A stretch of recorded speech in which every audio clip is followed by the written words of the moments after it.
सजात्म स्वरूप परम गुरु शुद्ध चैतन्य स्वामी ने नमः।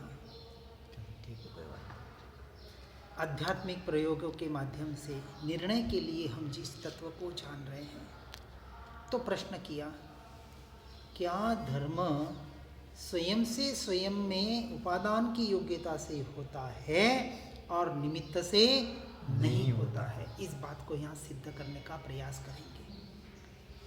जब उपादान की परिपक्वता होती है, उसके प्रारब्ध कर्म का उदय परिपक्व होता है, तो नियम से निमित्त हाजिर होता है। जिस भाव में मोक्ष होना होगा उस भाव में दीक्षा आएगी ही आएगी, लेनी नहीं पड़ेगी। अपने इतना वैराग्य यहाँ से लेके जाएगा जीव कि अगले भाव में ऐसे वहाँ से जहाँ भी उच्च श्रेणी में, जहाँ भी कुल में जन्म लेगा, जन्मते ही वैराग्य प्रबल होगा और ऐसा कोई निमित्त मिल जाएगा तो फट से ये इस भाव का वैराग्य वहाँ प्रकट हो जाएगा, दीक्षा भी आ जाएगी और मोक्ष भी आ जाएगी। उसके लिए ये जन्म में पुरुषार्थ तो करना पड़ेगा ना। ये जन्म में पुरुषार्थ करना पड़ेगा। आज दिन तक पुरुषार्थ पर द्रव्य में किया, स्वरूप में स्वभाव में करने का पुरुषार्थ ही नहीं किया। निमित्त का जोर लिया लेकिन उपादान की तरफ दृष्टि नहीं की। इसलिए अब उपादान का जोर करके, अपने स्वरूप और स्वभाव का जोर करके वहाँ ऐसे उस वैराग्य को प्रकट करना है। इसलिए कहते हैं त्याग करने का नाम धर्म नहीं है, त्याग होने का नाम धर्म है।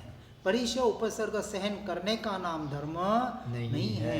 परिशः उपसर्ग आत्मरमणता के आधार पर, जिसको कहते ताव कायम ठाणिणम मणिणम झाणिणम अपाणम वो शिरामी, आत्मा में स्थिर होते ही शरीर की काया का उत्सर्ग होना, उस पर उपयोग भी नहीं जाना, इसका नाम कायोत्सर्ग है। सच्चे कायोत्सर्ग को आज दिन तक हमने समझा ही नहीं। कुछ नौकार और लोग बोल लेते हैं और कहते हैं हमारा कायोत्सर्ग हो गया, मूल तक नहीं पहुंच पाते हैं। चलो जैसा भी है, इसलिए कहते हैं निमित्त यानी स्वयं के सिवा दूसरा द्रव्य, पर द्रव्य। और पर द्रव्य में किसने, इसलिए 9 तत्व या 7 तत्व जो कहते हैं उसमें जीव एक आत्मा यानी मैं, और अजीव तत्व में 6 के 6 द्रव्य आ जाते हैं। 5 द्रव्य तो अजीव है, लेकिन जब मैं अपनी आत्मा में अपने स्वरूप स्वभाव में लीन होता हूँ तब अन्य जीव से भी मुझे कोई लेना देना नहीं रहता है। इसलिए जिस कार्य जिस समय हाजिर होता है उसे निमित्त कहा जाता है, लेकिन निमित्त से कार्य नहीं होता और निमित्त के बगैर भी कार्य नहीं होता। समझना है बात को। लेकिन उपादान की परिपक्वता होती है तब सारे कार्य अपने आप हो जाते हैं। और कार्य के समय हाजिर होना यानी क्या? कार्य यानी पर्याय। 2 तरह की पर्याय निरंतर यहाँ परिणमित हो रही है। एक पुद्गल इस जड़ की पर्याय और अपने जीव की पर्याय। जड़ पुद्गल मेरा द्रव्य नहीं है तो उसकी पर्याय तो मेरी है ही नहीं, लेकिन मेरी आत्मा से उत्पन्न होने वाली ये मोह राग द्वेष की पर्याय, ये भी मेरा स्वरूप नहीं है, मेरा स्वभाव नहीं है। ये ऐसा जब निर्णय होता है तो ऐसे जो सद्रव्य में से भी पर्याय उपजती है वो मेरी पर्याय मेरी नहीं है, मेरे में नहीं है, तो अन्य पर द्रव्यों की पर्याय मेरी कैसे हो सकती है? इसका आज दिन तक जीव ने निर्णय नहीं किया। स्वयं की पर्याय स्वयं से उत्पन्न होती है, फिर उसमें निमित्त का क्या कार्य? अब यहाँ निमित्तों की भी जरूरत नहीं है। मुझे मेरा पुरुषार्थ मेरे से मेरे में करना है। जब मैं अपने उपयोग को कि यह ज्ञान स्वभावी भगवान आत्मा यही मैं हूँ, ऐसा जब मैं निर्णय करता हूँ तब मैं अपने में आ जाता हूँ। इसलिए कहा कि ये जो बाहर क्षणवर्ती पर्याय है, आचार्य उमा स्वामी ने तत्वार्थ सूत्र में कहा उत्पाद व्यय ध्रुव युक्तम सत्य। क्या है सत्य? कि पर्याय में उत्पाद व्यय हर समय होते हुए भी जो ध्रुव द्रव्य है वो कभी भी बदलता नहीं है। पर्याय में परिणमन होते हुए भी उसका परिणाम द्रव्य पर नहीं होता है। इस अपेक्षा से द्रव्य निरंतर अपरिणामी ही है। और ऐसी जो पर्याय है जो हर समय उत्पन्न और व्यय हो रही है वो कैसी है? क्रमबद्ध है। उसकी योग्यता से उत्पाद हो रही है और व्यय हो रही है, उसमें मैं कुछ भी बदलाव नहीं कर सकता। जब महावीर स्वामी एक समय का भी अपना आयुष्य आगे पीछे नहीं कर सके तो हम अपनी पर्याय कैसे बदल सकते हैं? एक ही पुरुषार्थ उस पर्याय से दृष्टि हटाकर अपने द्रव्य पर, अपनी आत्मा पर स्थिर करने का पुरुषार्थ करना। इसलिए पर्याय कैसी होती है? आड़ी टेढ़ी होती है, आड़ी टेढ़ी नहीं होती, क्रमबद्ध ही होती है। इसलिए निमित्त उसमें कुछ भी नहीं कर सकता, तो निमित्त कुछ नहीं कर सकता तो मैं अब निमित्त पर अपने उपयोग को क्यों ले जाऊँ? इसलिए यह निर्णय करना है कि कार्य स्वयं से स्वयं में ही होता है, निमित्त से नहीं होता। मात्र निमित्त की वहाँ हाजिरी होती है, हाजिरी होती है। इसलिए कोई भी कार्य करते वक्त मान अपमान कुछ भी हो, कुछ भी दोष आने वाला हो, तो वहाँ से दृष्टि को हटकर मात्र उसके ज्ञाता दृष्टा रहते हुए निरंतर अपने ज्ञान स्वभाव में आने का हमें प्रयास और पुरुषार्थ करना चाहिए। अब आगे कहते हैं कि कर्म जीव में कुछ करता है या नहीं करता। कर्म अनादि से अनंतानंत कर्म इस कार्बन शरीर में सत्ता में अभी हर जीव के पड़े हुए हैं, तो कर्म मुझ आत्मा का कुछ बिगाड़ सकते हैं या नहीं? तो कहते हैं नहीं। कर्म जीव का अंश मात्र भी बाल बाका नहीं कर सकते, क्योंकि मैं तो बिना बाल का ही हूँ, अरूपी और शरीरी तत्व हूँ, तो बाल कहाँ से बाका करे? तो कैसे साबित करे? तो कहते हैं कर्म यानी जड़ पुद्गल कार्बन वर्गणाओं के परमाणुओं का स्कंद मात्र है। यानी कर्म जड़ पुद्गल का परिणमन है, कार्बन वर्गणा से बना है। ये मनोवर्गणा, भाषा वर्गणा, कर्मण वर्गणा, उदारिक वर्गणा, जो 8 प्रकार की वर्गणा बताई, ये सारा किसका परिणमन है? पुद्गल का, जड़ का, अचेतन अजीव तत्व का है। इससे मुझे क्या लेना देना? तो कर्म किस पे इफेक्ट करेगा? मन वचन काया पे करेगा, जड़ जड़ पे करेगा, लेकिन जड़ अंश मात्र भी जीव पर इफेक्ट नहीं कर सकता। एक द्रव्य दूसरे द्रव्य का अंश मात्र भी कार्य नहीं कर सकते, ये शाश्वत नियम है।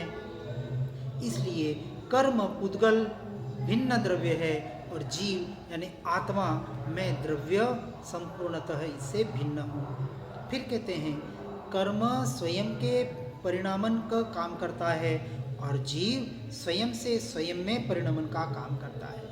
कर्म का परिणमन पुद्गल का पुद्गल से पुद्गल में हो रहा है और जीव का परिणमन जीव से जीव में हो रहा है। एक कर्म की धारा चल रही है और एक ज्ञान की धारा चल रही है। यदि कर्म धारा से उपयोग को हटाकर ज्ञान धारा में जोड़ने का पुरुषार्थ करें तो जीव सम्यक दर्शन से लेके मोक्ष की यात्रा कर सकता है। इसलिए कर्म हमारा कुछ भी बिगाड़ नहीं सकते। अब कर्म की और जीव की पर्याय क्रमबद्ध है, तो जीव की पर्याय में कर्म माथा क्यों मारेगा? तो उसकी पर्याय उससे अपने से परिणमित हो रही है, जीव की पर्याय अपने से अपने परिणमित हो रही है। इसलिए जीव की पर्याय को आड़ी टेढ़ी ये बाहर की पर्याय भी नहीं कर सकती और स्वयं की पर्याय भी आड़ी टेढ़ी नहीं होती। इसलिए निर्णय होता है कि कर्म जीव के साथ एक क्षेत्रावगाह होते हुए भी जीव का कार्य न तो सुधार सकता है न बिगाड़ सकता है। इसलिए कर्म के उदय के समय कर्म के सामने देखकर औदायिक भाव यानी उदयागत भावों से हटकर, कौन से उदयागत भाव? मोह राग द्वेष के भावों से हट करना छोड़कर मात्र स्व के ज्ञाता रहकर जीव कर्मों की संवर और निर्जरा कर सकता है। और अंतिम में कहते हैं कि क्षुधा या 10 मिनट 1 मिनट है। क्षुधा यानी भूख कर्म के उदय के समय उदासीन भाव में रह सकता है कि नहीं रह सकता है? तो रह सकता है। कैसे? जब जीव का लक्ष्य स्वज्ञायक की तरफ अंतर्मुख नहीं होता है तब लक्ष्य पर में जाता है।